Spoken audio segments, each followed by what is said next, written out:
Ainsi parle maintenant l'Éternel qui t'a créé, ô Jacob, celui qui t'a formé, ô Israël. Ne crains rien, car je te rachète. Je t'appelle par ton nom, tu es à moi. Si tu traverses les eaux, je serai avec toi.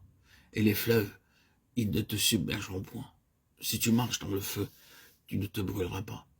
Et la flamme ne t'embrasera pas.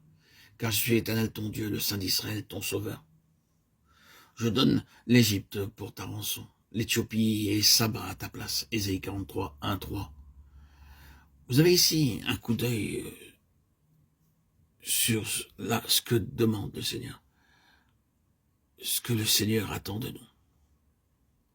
Ici, Jésus-Christ fait valoir un double droit sur nous quand nous le recevons pour notre Sauveur.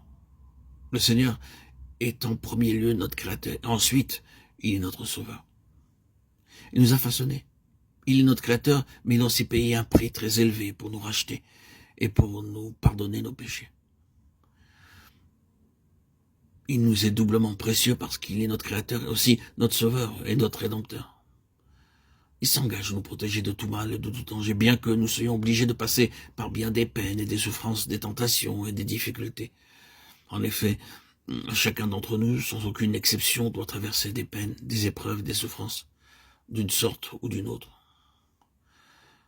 Ici, le Seigneur dit au verset 2, « Si tu marches dans le feu, tu ne te brûleras pas. » Le Seigneur a manifesté sa puissance au sein de son peuple à différentes périodes et de différentes façons.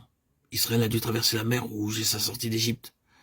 Dans Exode 14, 6 à 29, il nous est montré comment le Seigneur leur a permis de traverser sains et sauf la mer Rouge.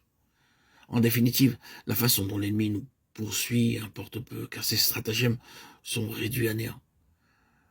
Comme croyants, nous devons être préparés à être haïs, méprisés, persécutés par les gens du monde. Le Seigneur nous rappelle dans Jean 15, 19 que nous devons nous attendre à être haïs à l'école, à l'hôpital ou de nos voisins, de notre entourage le plus proche. Nous sommes appelés à être haïs, même dans notre propre famille. Haïs de ceux qui se tiennent dans les ténèbres.